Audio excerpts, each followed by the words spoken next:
Hello everyone, welcome back to my channel. আজ আমি আপনাদের সঙ্গে একটা খুব সিম্পল কেকের ডিজাইন শেয়ার করব। দেখেই বুঝতে পারছেন কত সুন্দর কেকের ডিজাইনটা। দেখে মনে হচ্ছে না যে একটা ফুল একদম কেকের মধ্যে রাখা আছে। তো এটা বানানো খুবই সিম্পল।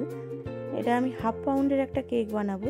এটার জন্য আমি যে নোজেলটা ব্যবহার করব এটা হচ্ছে সানফ্লাওয়ার নোজেল। এরকম নখের মতন দেখতে হয় নোজেলটা, খুব সুন্দর। এটা দিয়ে আপনারা ছোট ফুল বড় ফুল যে কোনো ফুল বানিয়ে ফেলতে পারবেন। তো এবার তার জন্য আপনাদেরকে একটা পাইপিং ব্যাগের মধ্যে একটু সামান্য কালার নিয়ে নিতে হবে। আমি এখানে ইয়েলো কালার নিয়েছি, চাইলে আপনারা রেড কালারও ব্যবহার করতে পারেন। দিয়ে তার মধ্যে ক্রিমটা ভরে দিতে হবে। এবার আমি কেকটাকে এমনি নর্মাল আমি সেট করে নিয়েছিলাম, আইসিং করে নিয়েছিলাম। তারপরে মাঝখান থেকে আমি ফ্লাওয়ারটা বানাবো। তার জন্য এইভাবে আমি ফ্লাওয়ারের প্যাটেলসগুলো বানিয়ে নেব। প্রথমে ফ্লাওয়ারের প্যাটেলসগুলো আমি এরকম সোজা সোজা করে করব।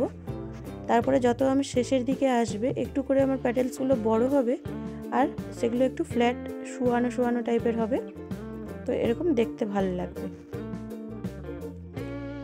আমার এটা হচ্ছে সিম্পল একটা হাফ পাউন্ডের কেকের ডিজাইন। আপনারা যদি এটা বড় কেকে করেন তার জন্য আপনারা এরকম 2-3টা ফুল চারিপাশে করতে পারেন, সেটাও খুব সুন্দর লাগবে।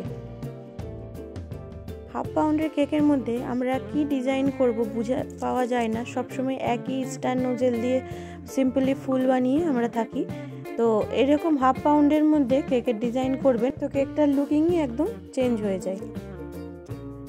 দেখতেই পাচ্ছেন প্রথমে আমার সাদা ক্রিমটা দিয়ে আমি ফ্লাওয়ার প্যাটেলসগুলো করেছিলাম, তারপর নিজে নিজে অটোমেটিক এরকম হলুদটা বেরিয়ে আসছে। দেখতে খুবই সুন্দর হয়। যদি আপনাদের কাছে এই নোজেলটা না থাকে তো অবশ্যই কিনে আপনারা বানিয়ে ফেলতে পারেন। এটা ফ্রিজে সেট হতে রেখে দিতে পারেন, বাস আপনাদের এরকম ইজি একটা ডিজাইনের কেক রেডি হয়ে যাবে। আমার চ্যানেলে আপনারা নানা ধরনের আরও কেকের ডিজাইন ও রেসিপি পেয়ে যাবেন। যদি চ্যানেলটা সাবস্ক্রাইব না করে থাকেন অবশ্যই চ্যানেলটা সাবস্ক্রাইব করে দিবেন। এদিকে আমার ফ্লাওয়ারটা বানানো হয়ে গেলে আমি স্টার নোজেল দিয়ে নিচে একটা বর্ডার করে দিব।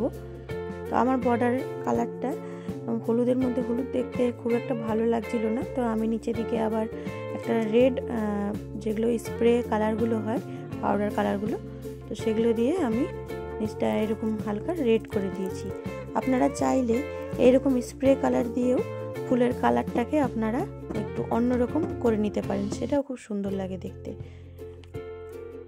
দেখুন আমার কেকটা রেডি হয়ে গেছে। আমি এবার মাঝখানটাতে এরকম কয়েকটা চেরি দিয়ে দিচ্ছি।